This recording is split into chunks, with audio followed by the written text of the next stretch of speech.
নমস্কার, আমি অর্পিতা। আমাদের কথা ও গল্প চ্যানেলে সবাইকে স্বাগত জানাই। এটা হচ্ছে আমার শিবরাত্রির দিন ব্লগটা। আমি তো রান্না করে নিচ্ছি মোচার তরকারি। মোচার তরকারিটা নিরামিষই রান্না করছি। যদি প্রচণ্ডভাবে খিদে পায় তাহলে তরকারিটা আমি খেয়ে নেব এই ভেবে। আর ওখানে যে গ্যাসে আরেক প্রান্তে দেখছেন, ওটা হচ্ছে মাছের টক। মাছের তেঁতুল টক করে রাখা আছে। ছেলেদের তো মাছ খাওয়াতে বারণ নেই, ওরা খেতেই পারে। আর আমার ছোটোবাবু তো অনেক সময় মাছ ছাড়া চলে না, তাই তেঁতুল টক তুলে রাখা হয়েছে। যদি খেতে চায় তাহলে ওইখান থেকে মাছ তুলে বের করে দেবো। চটপট এদিকে রান্না করে নিচ্ছি। মা যাবে ঠাকুর মন্দিরে, আমি যেতে পারবো না, মাই যাবে। চলুন, মারও সব কিছু গুছিয়ে গাছিয়ে দেবো। তাই মোচার তরকারিটা আগে রান্না করে নিচ্ছি। একটাই তরকারি হয়েছিল। আর তো আমি সকালেই দেখিয়েছি অনেক আমার শাড়ি কাচা হয়েছে, শাড়িগুলোকে রোদে দিয়ে এসেছি। এই রান্নাটা টুক করে চাপিয়ে আমি মাঝে মধ্যে আবার যাচ্ছি শাড়ি তুলতে, কারণ শাড়িগুলো বেশি রোদ লেগে যাবে তো তাই। আচ্ছা, মোচা খেতে কিন্তু মানে খুবই ভালো লাগে, আর মেয়েদের তো মোচা খাওয়া উচিত। মোচাতে রক্তাল্পতা হচ্ছে কমে, যাদের অ্যানিমিয়া আছে অ্যানিমিয়াটা কমে, তাই কলার যে কোনো অংশই মেয়েদের খাওয়া খুবই ভালো।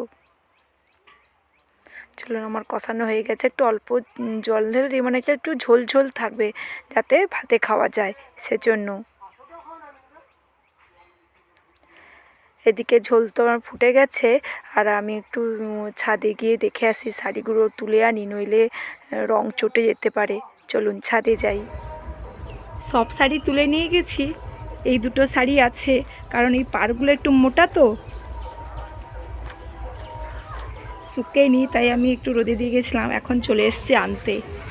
আর রোদ বেশি দেওয়া যাবে না, 2 ঘন্টা রোদ লেগে গেছে, তাই যথেষ্ট। চলুন শাড়িগুলো আমি নিয়ে নিই। দাঁড়ান, শাড়িগুলো তুলে নিই।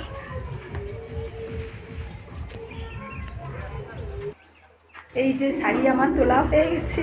চলুন, শাড়িতে একদম দুটো শাড়ি, আগে শাড়িগুলো আমি রেখে গিয়ে এখন এই দুটো শাড়ি নিয়ে যাচ্ছি। কোথায় লেগে গেছে, চলুন যাই। আমি ভিডিওটা অফ করে নিলে শাড়িগুলো ছিঁড়ে যেতে পারে। ওদিকে রান্না বান্না গোছ গাছ সব কিছু কমপ্লিট। মাও ফল টল নিয়ে বেরিয়ে পড়েছে, আর কাকিমা আমার মায়ের জন্য ওয়েট করছে। যে মাও চলে এসছে, মন্দিরে যাবে পুজো দিতে। আর ওই যে ঘটিতে নিয়েছেন দুধ, শিবের মাথায় ঢালা হবে ওই জন্য। আর এর সঙ্গে বড়োবাবু, ওকে যেতে বারণ করছি যে মন্দিরে প্রচণ্ড আজকে ভিড় হবে, যেও না, কিন্তু কারুর বারণ শোনেনি, বেরিয়ে পড়েছে। মা আর কাকিমা চলে গেল পুজো দিতে। চলুন আমি গিয়ে একটু গড়িয়ে নিই। আর সকাল থেকে তো কিছুই খাওয়া নেই, জিভটাও শুকিয়ে যাচ্ছে। চুপচাপ শুয়ে থেকেই অল্প সময়ের মধ্যেই পঞ্চামৃত পৌঁছে যাবে বাড়িতে, তবে গিয়ে ভঙ্গ হবে ব্রত। মারা বেরিয়ে গেছে প্রায় 2টোর দিকে। দেখুন 3টে বাজতে চলো, আসার নাম নেই। মা কখন ফিরেছে বলুন তো? প্রায় 4টে বেজে গেছে। 4টে সাড়ে 4টার দিকে মা ফিরেছে। এই যে পঞ্চামৃতও পৌঁছে গেছে, এইটা একটু খেয়ে নিই। এইটা খেয়েই আমাদের ব্রতভঙ্গ হয়।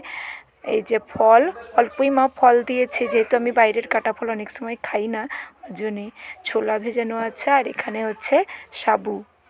গলার ভয়েসটা অনেকটাই ভেঙে গেছে জানেন তো, এই জন্য ভিডিও দিতে পারিনি। আর একটু চাপের মধ্যেও আছি, আমি দেখাবো পরের ব্লগগুলোতে কিসের জন্য এত আমার ব্যস্ততা। এই যে বড়োবাবুকে এঁঠো করতে না বলছে, সে এঁঠো করেই যাচ্ছে। যাই হোক, এটা ছিল আমার বিকেলবেলা। রাতের বেলা আমি একটু দুধ সাগু ফুটিয়ে নিয়েছি, কারণ এত খিদেই আমি থাকতে পারি না। যেহেতু চাল ভাত মুড়ি খাবো না, এই দুধ সাগু দিয়েই আমার হচ্ছে আজকের ডিনার। সবাই আমার ভিডিও দেখতে থাকুন, ভালো থাকুন, সুস্থ থাকুন। নতুন বন্ধুদের অনেক আমি ধন্যবাদ জানাই আমার ভিডিও দেখার জন্য।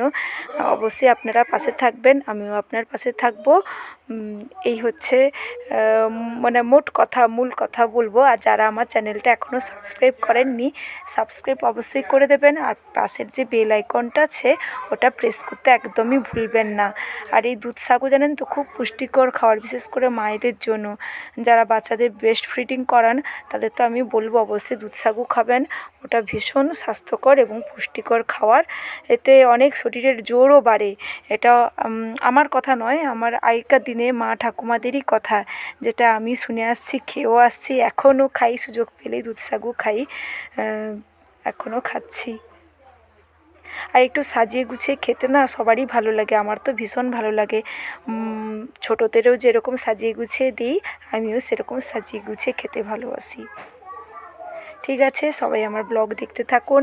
ভালো লাগলে অবশ্যই একটা লাইক করবেন আর কমেন্ট লিখে জানাবেন, একটুও ভুলবেন না। ভালো থাকুন, সুস্থ থাকুন, নমস্কার।